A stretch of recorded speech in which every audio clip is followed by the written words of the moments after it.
ไปที่ชนะชัยครับตะคริวหรือเปล่าครับอาการหนักมากเลยครับชนะชัย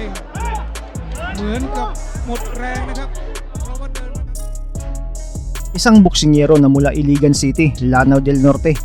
ay nooy yumanig sa mundo ng boxing. Tutoy man tignan pero muntik na din pala itong makatudas sa nasabing larong palakasan at patibayan. Ito ay si Dexter Alibinto alias Iligan Cement Kid Mama. Taong 2013, sa edad na 16 ay pumasok na ito bilang professional boxer. Nagtala ito ng 9 na sunod-sunod na panalo. 6 dito tinapos niya via knockout at wala ni isang talo ang bagitong ito. Sa edad na 19 ay nabigyan siya ng pagkakataong dumayo sa ibang bansa. Ito ay sa bansang Thailand para kasahan ang nooy kapareho niyang undefeated at defending WBC Youth Minimum Weight World Champion na si Natapon Kaidom alias Chanachay CP Freshmart. January 29, 2016 ang nasabing laban at nakaschedule lang ito sa 6 na rounds. Bit-bit ng Pinoy na si Elemento ang record na 9 wins, 0 loss, 6 via knockout. 19 ang edad, may tangkad na 5'3 at isang orthodox. Habang 5 wins, 0 loss, 2 via knockout naman ang defending champion na kalaban at may edad na 21. Sa mismong araw ng laban ay dinumog ang nasabing bakbakan. Todo suporta ang kababayan nilang taga Thailand. Di nila alam na isang malagim na trahedya ang nag-aabang para sa kanilang pambato. Isang pangyayaring gumimbal sa mundo ng boxing. Sa nasabing laban, lamang sana ang Thai champion sa score ng 3 horado. Pero matapos ang round 8 ay biglang nahimatay sa corner itong defending champion ng Thailand.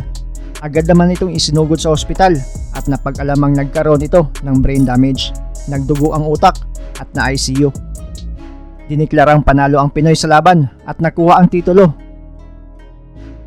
At makalipas ang buwan ay nakaligtas sa pagkatudas ang Thai boxer pero natapos na din ang kanyang karera dahil di na siya pwedeng lumaban pa sa ibabaw ng lona.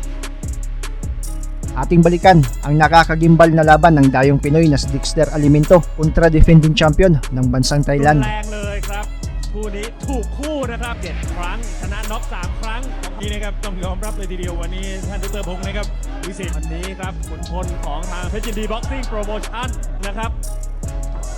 โอ้โหมาทักทายน่ากลัวครับโอ้โหเสือไทยอีก11 แห่งแล้วก็หลังนี้17 แห่งนะครับในเชิงมวยสากลของเรานี่แต่ว่ากระดูกมวยไทยประเภทแข็งโป๊กครับโอ้ย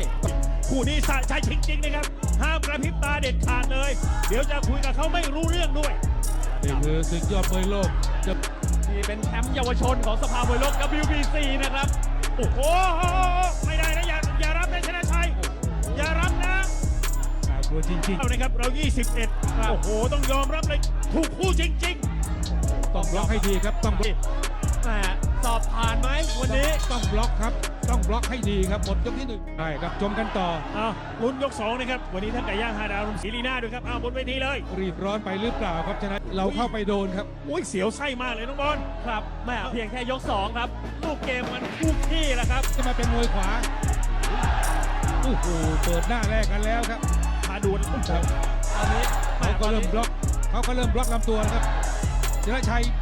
เครื่องติดแล้วครับไม่สนใจครับว่าจะการซ้ายหรือกาดขวาเล่นกันงานพอขุนเมงรายมหาราชนะครับ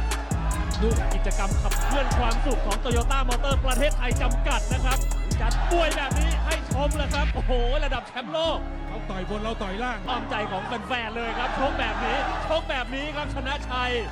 ใน ลำตัวอยู่ไม่อยู่ครับลำตัวอาริมิโต เอาดิทะเลาะอย่างเดียว ลำตัว เลย ค ค รั รั บบ ลำตัวขึ้นบนแล้วโอ้โห2 ยกผ่านไปได้ผู้ผลิตและจำหน่ายท่อ PVC ท่อน้ำไทยและบริษัทขายยาเพนภาคจำกัดรวมทั้งเจ้าหน้าที่ตำรวจทางหลวง หลอดไฟ LED นะครับดร.นัทวีสุรพันธ์และแฟนๆที่เชียงราย ลำตัวอยู่ไม่อยู่ครับ แฟนลุ้นเขาต่อย9ชนะน็อก6 เพราะว่าอาริเบนโต้รายนี้ต้องยอมรับฝีมือ ลำตัว 90% แล้ว อ้าว บนขึ้นบนบ้าง ลากก่อนชนะชัยพวกเราลาก ยกนี้ได้ใจแฟนแล้วครับได้ใจแฟนๆไปแล้วครับชนะชัยของเราครับยกนี้ของเรายกนี้ยกที่ ขอบคุณบริษัทแสงไทยบริการจำกัดโทรนับยันเทปเกต อ้าว จาก บนเว หัวสำโรง เคมอเตอร์นะครับโชว์รูม 21 แห่ง อยู่ไม่อยู่ 27แห่งนะครับจนถึงที่ยาวบนเวที เชื่อว่ามียุคนะครับไลเมนโตไม่ว่าจะแกร่งขนาดไหนกระโดนนวดลำตัว รุ่น105 ปอนด์เนี่ยครับเบียดถึงตัวลำตัวสวยครับธนชัยหัวใจและเสียงเชียร์จากพี่น้องอ้าวติดตลอดชนะชัยเล่นล่างก่อนมาจังหวะลีลาอุ้ยยกนี้ยกนี้ก็น่าจะเป็นของเราครับ ยกสี่อ้าวย กนี้ก็น่าจะเป็นของเรายก4 โอ้โหหมดยกแล้ว ของเราอีกยกครับ 19 37 39 คือคะแนนสุดบริษัทหุ้นชื่นจำกัดสวมเกาหลีตังกุจับตราแปลงสิวันคู่เครื่องดื่ม GSD ตราสวมเกาหลี ผมมาชมต่อยก5นะครับวันนี้ทางสมจิตเจ้ากุญแจด้วย แล้วก็แอนตาซิ เสร็จแล้วนะครับต้องระวังเขาเริ่มจะบวกขวาขึ้นบนบ้างแล้วครับยกนี้ พบลุงโลดครับเคมอเตอร์ตอนนี้ชมอยู่หน้าจอ7สีด้วยโอ้ชนะชัยชกแบบนี้ครับแหมสมควรครับสมควรได้รับรางวัลอาชีพเหลือเกินธนชัยนี่ยกนี้ยก5ได้ด้วย ต้องบล็อกครับต้องบล็อกให้อยู่ ยอมรับครับกระโดด อัปคันดีครับซึมแล้วโอ้โหมันยังแลกอีกครับแลกกันแล้ว แล้วคุณชัยทัศน์โอ้น้องบอลเอ้าว่าต่อโอ้โหตอนนี้วันนี้คนดูต้องยอมรับนะครับ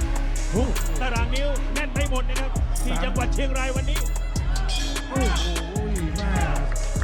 เต็ม3 ยกหลังนี่เป็นของเราแน่นอนครับแต่ว่าคะแนน4 ยกท่านผู้ชมเห็นประได้ของคุณปิยพัฒน์มหาวรสิทธิกุลบริษัท นะครับวันนี้ดูคู่นี้แล้วมันมากโตโยต้าเคมอเตอร์นะครับโชว์รูม 21 แห่งคุณวิเชียรนะครับถึงตัวตลอดแล้วครับชนะชัยเราอยู่ในงาน แข็งแกร่งจริงๆครับ รายนี้มองดูแล้วบางทีบางครั้งทำท่าอ่อน แต่ว่ามีศูนย์ตลอดยกเดียว6ด้วย นี่เป็นฟิลิปปินส์อันตราย 100% นะครับ วันนี้ทาง เอาครับนวดต่ออยู่ห่างเขามีหมัดแยบครับแต่อย่างนี้เขาแยบ ชกแบบตามเสียงเชียร์แฟนๆครับ อ่ะยังไงยกนี้ก็เป็นของเราครับ ดูยังไงบริษัท Starwell Business 1998 จำกัดยกที่ 7 โอ้ลุยเลยชนะชัยเอ้าแรงเชียร์เฮ้แล้วอุ้ย อารีเมนโต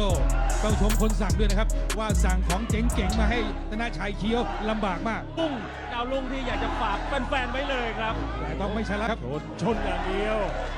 เบสิกการชกของหมดยกที่7เดี๋ยวยกต่อไปอะไรจะเกิดดีๆนะครับสีหน้าด้วยอ้าวบนเวทีแล้ว ยกที่ผ่านมานั้นคะแนนเป็นของเราครับ ครับตอนนี้นักชกฟิลิปปินส์เริ่มอ่อนแล้วครับเริ่มอ่อนลงไปแล้ว ก้มลงมานะครับหมายถึงว่าเราต่อยยาก อาริเบนโตนี่ที่มือใช้ได้เลยหมัดหน้านี่ใช้ได้เลยอัตโนมัติเลยอ่ะ นี่เขา ดูชั่วโมงบินก็ไล่เรียงกันอ่ะเราจะชกน้อยกว่าเขานิดเดียว7 ครั้งนะครับเท่า9 ระวังนะครับซ้ายเขาเริ่มทำงานแล้ว โมที่ต่อยยากมาก ซ้ายเขาเริ่มทำงานแล้ว ยกก่อนครับ แม่ปลายยกเรามาเจอ8 ยกครับ 77 75 ทั้ง 3 เสียงคะแนนแรกเป็นของ เอ๊ะ ไปที่ชนะชัยครับตะคริวหรือเปล่าโอ้โหดูดิครับเกิดอะไรขึ้นอาการหนักมากเลยครับชนะชัยเหมือนกับหมดแรงนะครับเพราะว่าเดินมาตลอดเวลาขึ้นเปลและพบแพทย์ด้านล่างครับ คาดเข็มขัดนี่เลยครับเดอะวินเนอร์นะครับรูคอร์เนอร์ก็คืออาริเบนโตเป็นผู้ได้เข็มขัดไปในรุ่นเล็กนะครับของเยาวชน Hi guys, this is Mark Magnifico Magsayo. You are watching Channel Manoy.